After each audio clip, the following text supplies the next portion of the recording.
Nous allons voir la deuxième méthode de cristallisation, le tempérage. Donc celle-ci, c'est la plus facile.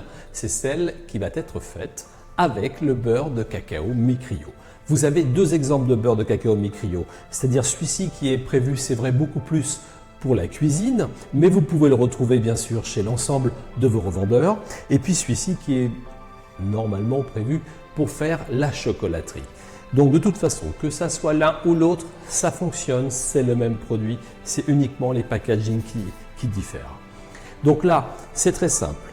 La cristallisation au beurre mi-cryo, vous faites fondre au bain-marie, comme traditionnellement le chocolat, à 34 degrés, c'est la grande différence. C'est-à-dire petit à petit, vous allez le faire fondre sur le bain-marie, ce que j'ai fait. Donc le chocolat, c'est vrai, se retrouve à peu près une température de 34 degrés. Je vais vérifier, parce que c'est très très important. Donc à l'aide d'un thermomètre traditionnel, je vérifie. Voilà, 34 degrés, c'est parfait. Alors 34, 35, mais ne surtout pas monter au-delà. Autrement, ça ne fonctionnera pas. Ensuite, vous prenez votre beurre de cacao mi-cryo, qui est ni plus ni moins du beurre de cacao en poudre. Il n'y a que du beurre de cacao. Et donc ce beurre de cacao, à l'intérieur, il y a une dosette. Cette dosette fait 10 grammes. Donc elle correspond en fait à 1 kg de chocolat qui est fondu à 34-35 degrés maximum.